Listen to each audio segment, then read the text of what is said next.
थोड़ा अपने दुखों से बाहर निकलो और दुनिया के दुख को देखो।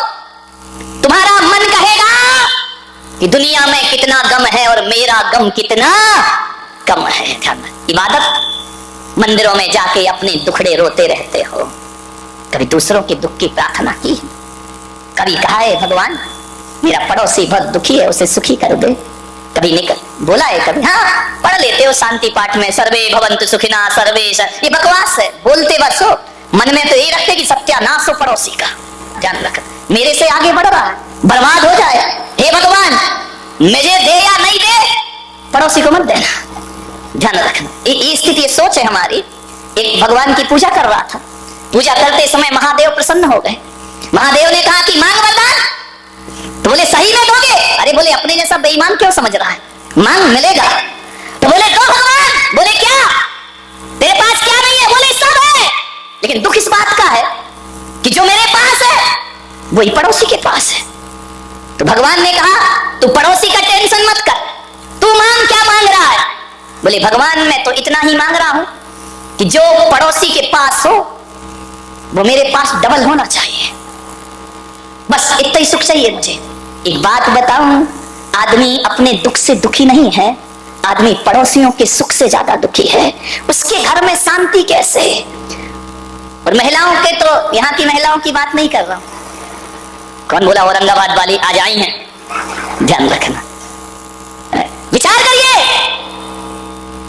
महिलाओं का तो यही है, यदि पड़ोस के घर में शांति है तो कानाफूसी करे थोड़ी सी। सास बहू प्रेम से कैसे रह रही है? थोड़ा बहुत सभा में चुहिया छोड़ दीजिए। इतनी होशियार होती हैं महिलाएं, यहाँ वाली नहीं, यहाँ वाली तो बहुत सीधी है जलेबी की तरह।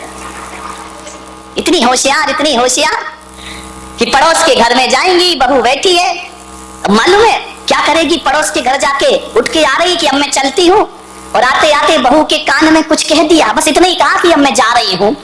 सास देख रही है, अच्छा कान में कह रही, इसका मतलब मेरे खिलाफ कोई षड्यंत्र चल रहा है। और उसने कुछ नहीं कहा, उसने इतना ही कहा कि मैं जा रही हूँ, और वो भी तीली लगाने आई थी, कोई घर को सुखी करने नहीं आई थी।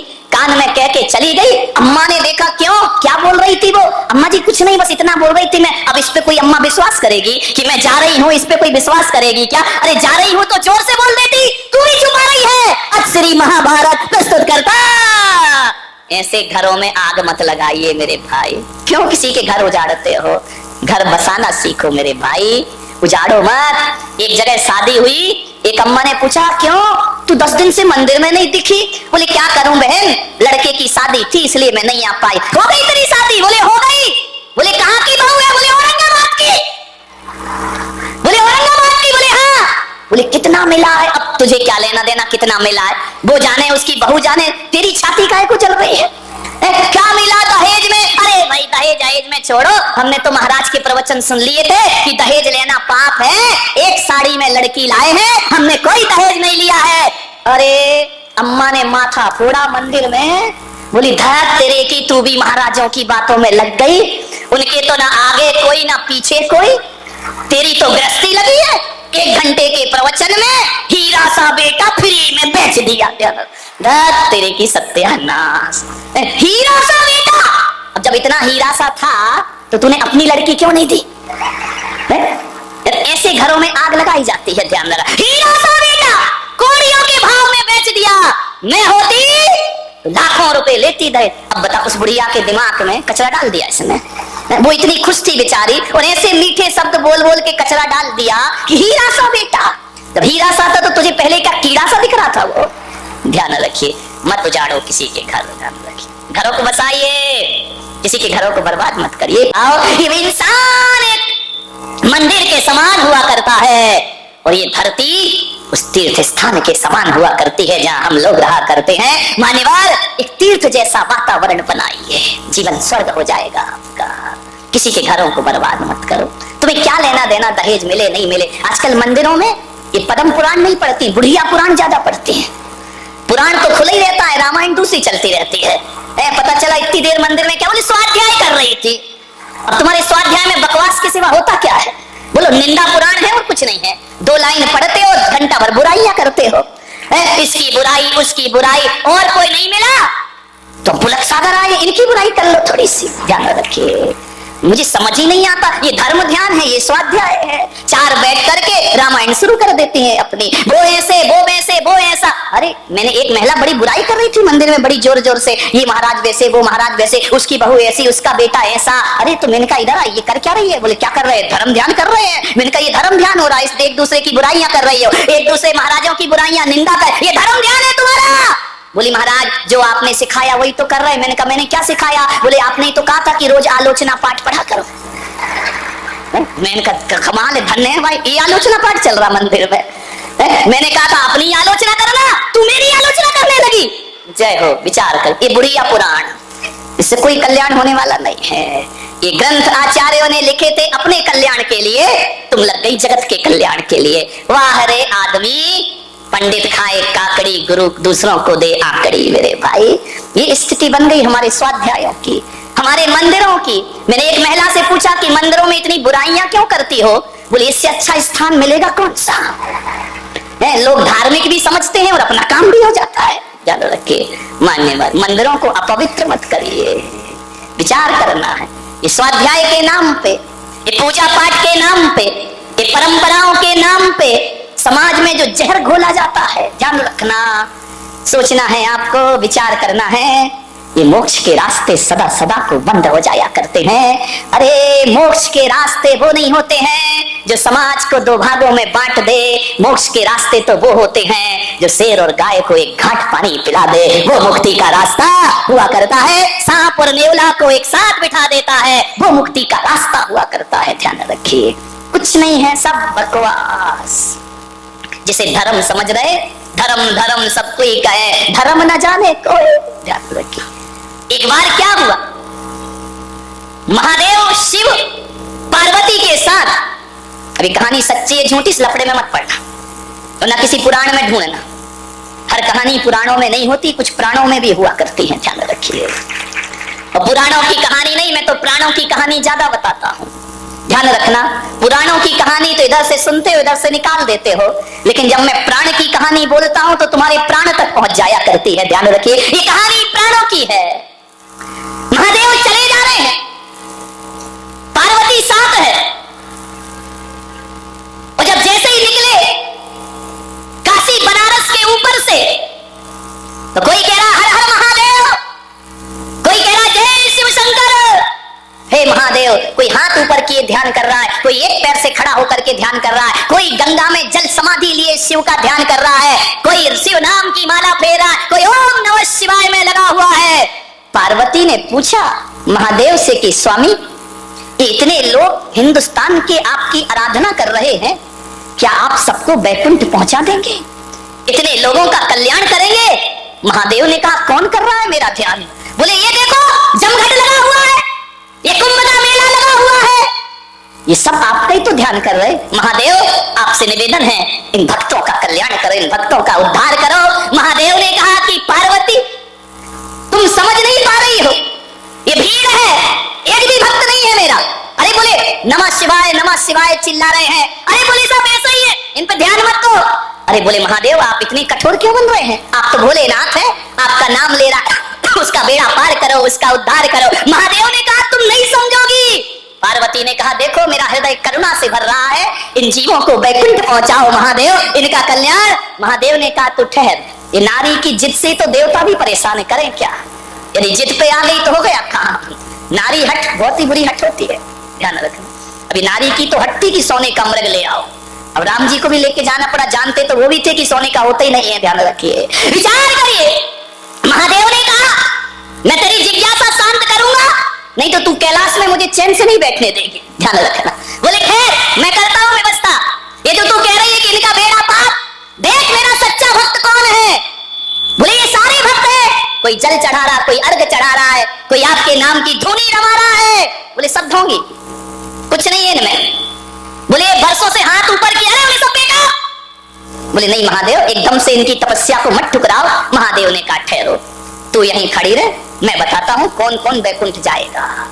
महादेव ने एक कोढ़ी का रूप बनाया, कुष्ठ गलित, दुर्गंध आ रही है शरीर से, और गंगा किनारे काशी में एक सीढ़ी पर जाकर बैठ गए। कोढ़ी बन करके बड़े बड़े पंडित आए, बड़े बड़े साधु संत आए। उसने कहा, हे भाई, मुझे गंगा स्नान करा दो, मेरा गंगा में नमन करा दो, मेरा कुष्ठ दूर हो जाएगा, मेरे पाप दूर हो जाएंगे। जो निकला, छी छी दूर, कौन छुएगा तुझे, तुझे तो कुष्ठ रोग हुआ, तेरी देह गल रही है। सब मुंह बना करके निकल गए। नमः शिवाय, नमः शिवाय। कोई डमरू बजा रहा, कोई ढपली बजा रहा। महादेव ने गौरा से कहा कि देख रही हो, ये मेरे भक्त एक भी मुझे गंगा में स्नान नहीं करा रहा है। जिससे कहा वही मुंह फेर के चला गया। पंडित चले गए, महंत चले गए, किसी ने हाथ नहीं लगाया कि महादेव को कोई इस बूढ़े को गंगा में स्नान करा दे। जब पूरा दिन बीत गया, एक गरीब निकला। उस गरीब के उस कुश्ती ने, उस कोढ़ी ने पैर पकड़ लिए, मुझे गंगा स्नान कराओ। बोले, अरे तुम मेरे पैर क्यों पकड़ते हो, तुम्हें गंगा स्नान मैं कराऊंगा। उसने उठाया, जिसकी मवाद गिर रही हो कोढ़ से, उसने उठाया, चलो मैं तुम्हें गंगा स्नान कराता हूँ। वह ले गया, गंगा में स्नान कराया। कहानी कहती है कि जैसे ही स्नान कराया, महादेव अपने रूप में प्रकट हो गए और उन्होंने कहा, देखो गौरा पार्वती, सच्चा बैकुंठ जाने का अधिकारी ये है, वो मेरे नाम की माला जपने वाले बैकुंठ जाने के अधिकारी नहीं हो सकते हैं। मान्यवर ध्यान रखिए, इंसान से नफरत, भगवान से प्रेम। ध्यान रख, दुनिया से भागे फिरते हो, भगवान को तुम क्या पाओगे। ध्यान रखिए मान्यवर, सोचना है आपको, मनुष्य से इतनी गहरी नफरत है आपको। पत्थरों की पूजा करते हो, पत्थर को पूजते पूजते तुम्हारे हृदय तो पत्थर नहीं हो गए हैं। ध्यान रखिए, हम तो उस देश के लोग हैं जो पूजते पत्थरों को हैं, लेकिन दिल फूल सा रखा करते हैं। मान्यवर ध्यान रखिए, सोचना है कौन आएगा, आपको विचार करना है। एक बहू ने मेरे प्रवचन सुने और प्रवचन सुनने के बाद मैंने अपने प्रवचन में कहा कि भूखे को भोजन कराना बहुत पुण्य का काम है। प्यासे को पानी पिलाओ, भूखे को भोजन कराओ। सुबह उठकर सबसे पहले यही काम होना चाहिए। वो बहू जो कभी रसोई घर में नहीं जाती थी, कभी भोजन नहीं बनाती थी, वह सुबह सुबह उठी 6 बजे, रसोई में जाके काम करने लगी, भोजन बनाने लगी। भोजन बनाने के बाद उसने परिवार के सभी लोगों से कहा कि आप भोजन करिए, आप भोजन करिए। लोगों ने कहा, आज तुझे क्या हो गया है, रोज तो सास कराती थी, रोज जेठानी बनाती थी, आज तुझे क्या हो गया। बोले, बस एक प्रवचन में मेरी जिंदगी बदल गई, अब आप लोग भोजन करिए। बोले, क्यों। बोले, जब तक सब भोजन ना कर लेंगे तब तक मैं खाना खाने वाली नहीं हूं। बोले, ऐसा क्या हो गया। बोले, महाराज ने कहा है भूखों को भोजन कराओ तो पुण्य लगता है। हाँ, तुम लोग सही अर्थ कभी नहीं लगा सकते। तुम्हारी नजरों में सास ससुर सब भिखारी हो गए हैं ना। ध्यान रखना, उस बहू से सास ने कहा कि पागल हो गई, हमें क्या समझ रखा है। बोले, महाराज ने कहा है कि भूखे को भोजन कराओ, प्यासे को पानी पिलाओ, पुण्य लगेगा। तो सास की नजरें तल्ला गई। उसने कहा, तूने हमें क्या समझ रखा है, हम कोई भिखमंगे हैं। उसने कहा, नहीं माँ, तुम तो मेरी माँ हो, जगत जननी जगदम्बा हो, लेकिन मैं आपसे इतना निवेदन करती हूँ कि उस प्रवचन का अर्थ मैंने यही लगाया कि ये जरूरी नहीं है कि दरवाजे पे भिखारी खड़ा हो उसे खिलाना पुण्य है।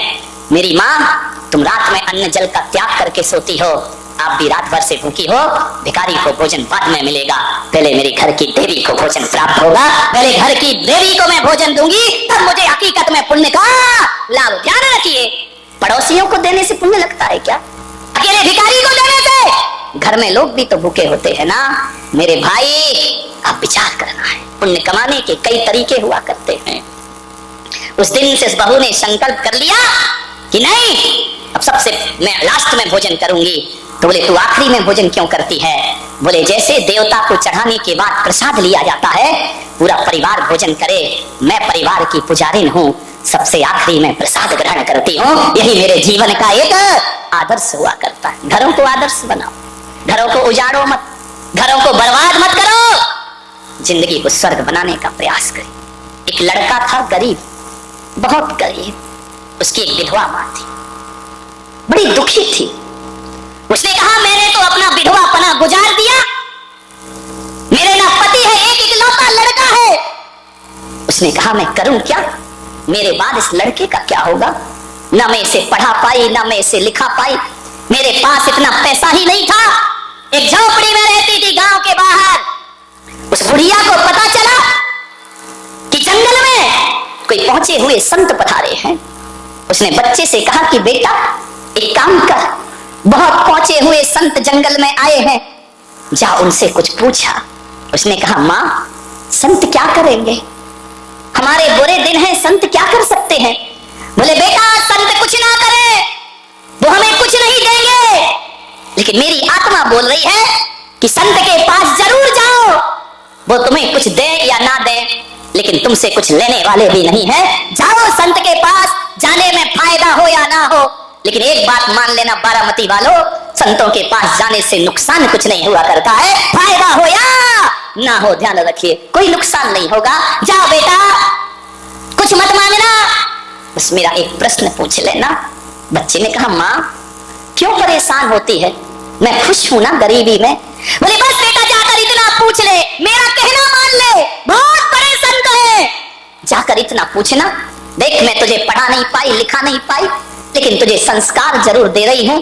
जाकर के इतना पूछना, संत से ये मत कहना कि हमारी गरीबी मिटा दो, बस इतना सा प्रश्न कर लेना कि संत जी हमारे बुरे दिन दूर होंगे या नहीं होंगे, कब होंगे हमारे बुरे दिन दूर? बच्चे ने कहा मां तू परेशान मत हो। बोले बेटा तू जा, मेरी आज्ञा मान। क्या करता, मां का आदेश, चला गया संत से प्रश्न पूछने। बड़ी दूर जाना था, गरीब के घर ना गाड़ी होती, ना मोटर होती, ना कार होती है, पैदल ही चला जा रहा है। शाम होने आई, एक गांव में पहुंचा, नगर सेठानी दरवाजे पर थी। जाकर के इस बच्चे ने कहा कि मां रात हो रही है, मुझे जाना दूर है, तुम्हारे घर में मुझे सहारा मिलेगा, एक रात सोने का अवसर दे दो, कहीं भी मुझे सुला दो, जहां गाय बनती हो वहां मुझे सुला दो, बस एक रात सहारा दे दो। उस सेठानी को थोड़ी दया आई, उसने कहा बच्चे आओ रात सो जाओ।